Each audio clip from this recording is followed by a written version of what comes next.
Tous engagés sur RMC, c'est le grand entretien de la matinale week-end. Et nous sommes ce matin avec deux vieux copains, des collègues de toujours, des légendes de l'open space. Bonjour Bruno Solo.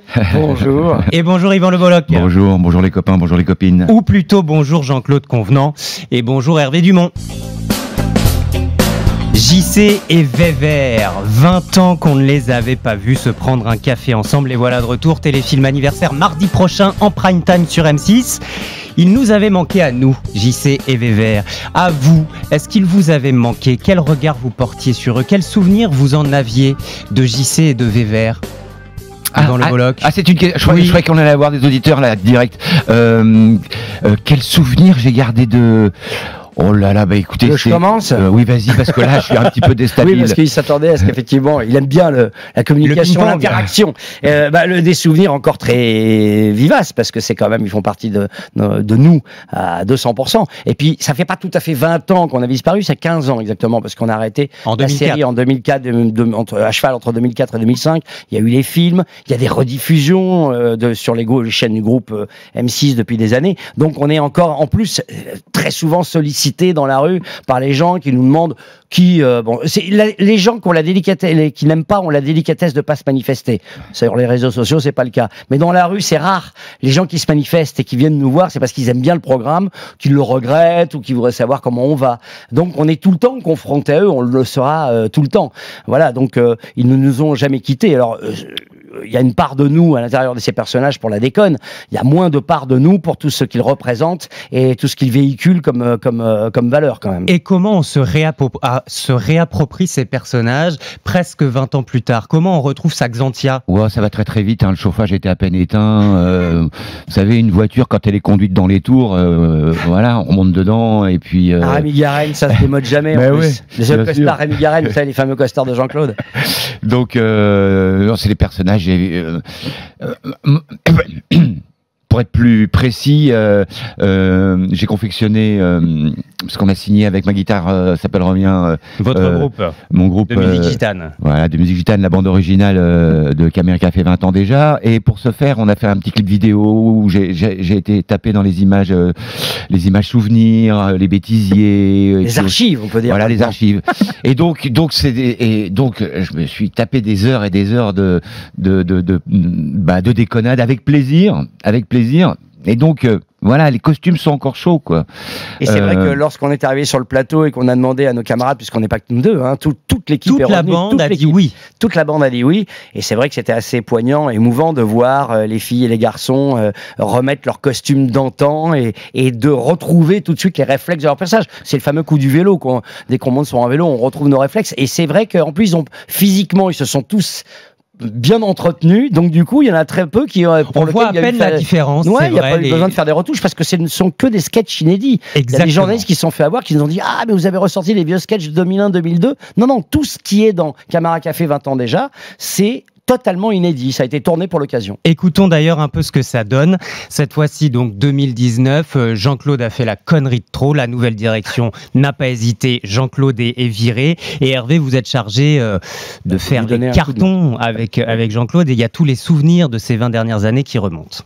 Toi, t'as été un peu dépassé par le virage numérique, hein? Moi, dépassé dans un virage? Le compteur Linky?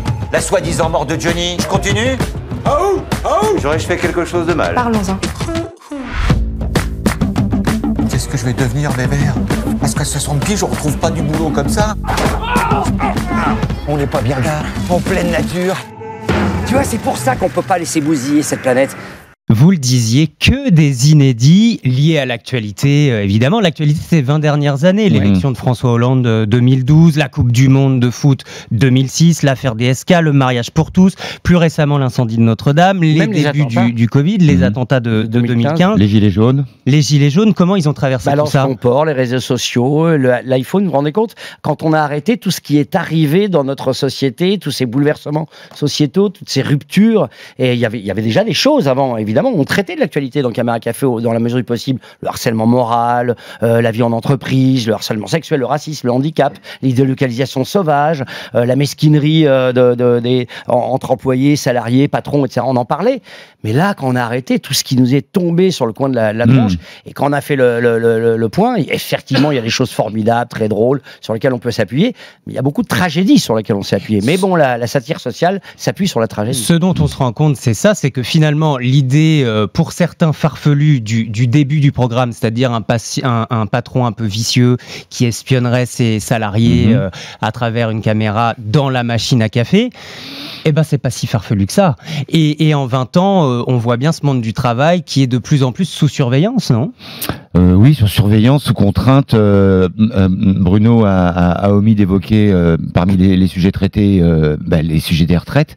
Et voilà, 15 ans après, nous, on revient avec ce programme anniversaire et il se trouve qu'on arrive à une espèce d'acmé de conflits sociaux qui explose aujourd'hui. Et voilà, dans Caméra Café, on ne s'est jamais, comment dirais-je, on ne s'est jamais caché de traiter ces sujets-là, que ça soit le harcèlement en entreprise, que ça soit les retraites, les licenciements abusifs, la peur du chômage, du déclassement. Voilà, enfin c'est celle que j'ai envie de dire, celle que toutes les Françaises et les Français vivent au quotidien quand ils ont la chance d'avoir un boulot. Caméra Café, c'est le secteur tertiaire, c'est cette petite PME qui est dans le périurbain, ce qu'on appelle le périurbain. Jeugène Electrostime. Voilà, Jeugène Electrostime installé dans le périurbain. Le périurbain qu'on a cette zone, je veux dire, entre nulle part et pas grand-chose. À Chimou. À Chimou, à la lisière des villes. Bruno a coutume de dire que la Veule, qui est la région inventée, était à 197 km. Mais de quoi ? De tout. De tout. Voilà. Et donc, ces préoccupations-là, cet environnement social, politique, y compris sanitaire, c'est l'environnement qu'on partage avec tous les Français. C'est pour ça que plus de 3 millions de Français avaient plaisir à vous retrouver chaque soir dans ces épisodes. Avec des pointes à 5, monsieur. Des pointes à 5, je parle de moyenne, évidemment. Parce que vous étiez proche aussi de toutes ces préoccupations. Là, vous parlez des retraites, ça me donne l'occasion. Qu'est-ce qu'ils penseraient de cette réforme, Hervé et Jean-Claude ? Alors là, il y a plusieurs points de vue. Oui. Il y a plusieurs points de vue parce que nos personnages ne sont pas des anges. Je veux dire, on fait pas de on n'est pas des personnages vertueux, Jean-Claude et Hervé. Donc, alors, Jean-Claude, prenons l'exemple de Jean-Claude. Jean-Claude, idéologiquement, il est assez confus comme garçon. Un peu conservateur, un peu réactionnaire. Ah oui, il est à la lisière parfois des idées du Rassemblement national. Et il est cadré par Hervé, parce que Hervé, lui, il a une tradition syndicaliste. Une conscience de gauche, mais qu'il n'applique pas dans son quotidien. Parce qu'il est mesquin, lâche et extrêmement profiteur d'un système qu'il dénonce et dont il peut profiter, et radin. Mais en revanche, c'est à travers la caricature de nos personnages qu'on dénonce justement les excès, les abus, la mesquinerie. Et donc, il y a des personnages beaucoup plus moraux dans la série. Oui, parce que pour vous, Bruno Solo, Yvan Le Bolloc, les choses sont très claires. D'ailleurs, vous avez signé une tribune là cette semaine contre, je cite, Tribune dans Politis, le magazine, je cite, ce projet de réforme archaïque est terriblement inégalitaire. Oui, avec Corinne Maziero, avec une centaine de personnalités. Avec Valérie Damido, des politiques, des sportifs. Certains disent d'ailleurs c'est pas le rôle des artistes, c'est pas le rôle des intellectuels de se positionner. Moi, je trouve que il y a chacun fait ce qu'il veut et surtout ce qu'il peut. C'est-à-dire que moi, je fais pas une religion. C'est-à-dire qu'il y a des copains, des copines qui ont envie de sortir du bois et de dire, parce que c'est pas si évident que ça que de se prononcer, d'avoir un point de vue politique. C'est pas. Vous êtes très clair, Yvan Le Bolloc, vous avez soutenu Jean-Luc Mélenchon. La chance que j'ai peut-être, c'est d'avoir mis les choses. Bon, tout le monde n'a pas eu la chance d'avoir des parents communistes. Moi, c'était mon cas. Et donc, dès le début, j'ai commencé à vraiment être super clair. C'est-à-dire que voilà, moi, je suis du côté des travailleuses et des travailleurs, des gens qui manquent de tout, et ce dès le 15 du mois. Donc voilà, ça c'est très clair. On a une certaine légitimité à en parler. Pourquoi ? Si tant est qu'il faille une légitimité, après tout, chacun effectivement s'exprime comme il veut, parce que tout simplement, nous-mêmes, nous sommes fils d'ouvriers, quoi, tous les deux. Et puis c'est pas juste une formule. Moi, mon père, il était ouvrier dans le bâtiment, il avait les bras levés toute la journée, il était staffeur, c'était pas plâtrier, il était très heureux quand il a pris sa retraite, et j'ai gardé philosophiquement. À quel âge ? Il a pris sa retraite à 62 ans. Et voilà. Et ce qui est déjà beaucoup. Oui, ce qui est déjà pas mal. Oui, c'est un métier assez pénible. Mais bon, il faisait attention à lui, etc. Mais peu importe, ce que je veux dire, il y a une sorte de solidarité presque philosophique à ce qui se passe. Et effectivement, moi, je suis foncièrement de gauche. Après, qu'on ait envie de s'exprimer ou pas, moi, je le fais de manière moins active que Yvan. Mais j'ai mes opinions et je les fais passer au travers de nos films. Quand vous faites un film, quand vous faites une pièce, quand vous écrivez un bouquin comme je le fais, quand vous présentez des émissions d'histoire comme je le fais, vous faites passer aussi un petit peu de vous. Et c'est pas vrai que tout est politique, on le sait. Et c'est vrai qu'il faut, si la possibilité nous est donnée de temps en temps, quand le micro nous est tendu, de donner notre avis, je trouve que c'est la moindre des choses de le faire. Mais je ne désigne pas ceux qui ne le font pas. Surtout et qui ont la liberté de garder le silence. Voilà. Bon, ce qui est Parce que c'est vrai qu'un engagement, après, on vous demande des comptes. Et effectivement, là, il faut être prêt à oui, il faut être cohérent derrière.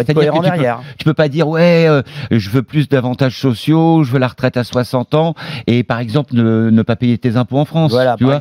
Donc là, ça impose une cohérence. Lucchini le dit très bien d'ailleurs. Il dit, non, mais c'est trop dur pour moi d'être de gauche. Ouais. Moi, quand j'habitais en Belgique, on m'avait reproché à une époque d'habiter en Belgique pour des raisons fiscales. Bon, comme je suis pas sur les réseaux sociaux, j'ai jamais contrecarré cette histoire. Enfin, j'ai jamais contredit, cette histoire. C'est faux. C'est quand j'ai commencé à monter une société de production que je suis rentré en France. J'étais en Belgique par amour. Ça me coûtait plus cher d'habiter en Belgique. Les gens veulent pas le croire. Enfin, certains ne veulent pas le croire et me désignent en disant c'est facile d'être évadé fiscal belge. C'est pas vrai. Déjà, je suis rentré depuis 2001 et j'ai toujours payé mes impôts en France. J'habitais en Belgique parce que j'étais fou amoureux de ce pays pour plein de raisons. Et voilà, c'était donc je trouve que de temps en temps, effectivement, on nous montre du doigt, mais moi je suis cohérent avec mes positions. Et à partir du moment où vous êtes cohérent, on n'a rien à vous reprocher et surtout pas d'avoir des engagements et de pousser vos idées. Vous savez, ce que j'aime, c'est que là, on vous voit comme vous êtes dans la vie, comme vous êtes dans la série aussi. C'est des sujets qui vont faire parler, ça c'est sûr, autour de la machine à café, quelle que soit la qualité du café. Ce qui est sûr aussi, c'est que ce numéro anniversaire est réussi. Et vous savez pourquoi il est réussi ? Parce que c'est pas les journaux qui en parlent, ce sont les téléspectateurs eux-mêmes. Certains ont eu la chance de le voir, vous savez, en avant-première sur quelques plateformes, et je lisais les commentaires. Les 20 ans de Caméra Café, c'est juste trop bien, tout est bon, fidèle à l'esprit de la série de l'époque, chapeau, tour de force, ça passe crème, aucune fausse note, limite ça peut revenir, ça marcherait pareil. Ça pourrait revenir d'ailleurs en quotidienne ? Yvan Le Bolloc ? Je ne sais pas. En quotidien, non. C'est un travail considérable qui est totalement chronophage. Oui, et puis, mais ça veut dire quoi, que l'humour de l'époque passerait plus forcément aujourd'hui ? Non, mais il passe, mais on demande derrière des comptes. Voilà, c'est-à-dire vous faites une blague sur le terrorisme, on va vous dire est-ce que vous êtes à la bonne place ? Est-ce que c'est à vous de faire ça ? Est-ce que vous vous rendez compte de l'indignation que vous soulevez ? À cause de quoi ? Des réseaux sociaux qui bien sûr. À l'époque ? Et bon, c'est pas plus mal, des fois que les réseaux sociaux, c'est aussi des lanceurs d'alerte. Mais de temps en temps, si vous êtes obligé de venir vous justifier sur une radio ou une télé d'une blague que vous avez faite, je pense que ce serait épuisant. En tout cas, pour moi, ce serait épuisant. Yvan, qui est plus polémiste, il admirerait peut-être ça, mais moi, ça m'épuiserait d'avoir à justifier une blague. Et avant, c'était un courrier dans Télé 7 jours, et pour ne pas les citer, ou un autre canard, puis tout le monde s'en fichait. La rage, elle existait, la colère existait peut-être, mais elle se manifestait de manière moins épidermique, et puis elle se propageait moins. Aujourd'hui, elle se propage, donc il faut là aussi rendre des comptes, et rendre des comptes sur l'humour. Enfin, moi, je supporterais pas. Expliquer une blague, c'est une mauvaise blague à l'arrivée. Moi, je vois les choses de manière un peu différente. J'ai l'impression, peut-être je me trompe, mais j'ai l'impression, après avoir rencontré des fans de Caméra Café et aussi des gilets jaunes dans les manifs, etc., qu'il manque quelque chose aux gens dans le spectacle, à la télévision, dans la caricature, dans la critique sociale. En fait, les gens ont l'impression qu'ils ne sont pas représentés, on parle à leur place. Et je pense que ça, c'est un des phénomènes des Gilets jaunes. Ils n'en peuvent plus, ils étouffent. C'est-à-dire qu'on ne les entend pas, on ne les écoute pas, on ne les prend pas en considération, on ne respecte pas leur dignité. Et cette voix-là, si nous, ou moi en tout cas, je peux en être, je le fais avec plaisir. J'espère que je vais pas trahir, mais j'ai l'impression que les gens ont besoin qu'on les représente justement. Enfin, le monde des sans-grades, les périurbains, ceux qui ont acheté, ceux qui fument des clopes et qui roulent au gasoil, comme on disait. Ces gens-là n'ont plus voix au chapitre. Voilà. Et mais moi, je parlais en matière d'humour, Yvan. ressent. Je suis absolument d'accord avec ce que dit Yvan. Mais moi, je parlais en matière d'humour. Effectivement, en matière d'humour, il existe encore des gens, des humoristes, femmes et hommes qui montent sur scène, qui sont notamment dans les émissions de radio. Mais en télévision, c'est devenu un peu plus difficile parce que effectivement, on sent que dès lors qu'on sort un peu de la marge d'un humour un peu plus consensuel, eh bien là, il faut se justifier. Donc ça rend un peu frileux. Mais pour autant, il existe cet humour. Moi, j'entends plein de polémistes. Tiens, on a engagé dans la série Walidia, qui a pas sa langue dans la poche et qui dit des choses très justes et tout, et très haut et très fort. Donc, elle existe. Mais maintenant, c'est plus difficile de le faire valoir, quoi. Bruno Solo. Mais je parlais d'humour, moi, hein, pas d'engagement sociétal. Yvan Le Bolloc, merci beaucoup d'être venu nous voir sur RMC. Je vous propose qu'on termine comme dans Caméra Café, en musique, le générique de fin.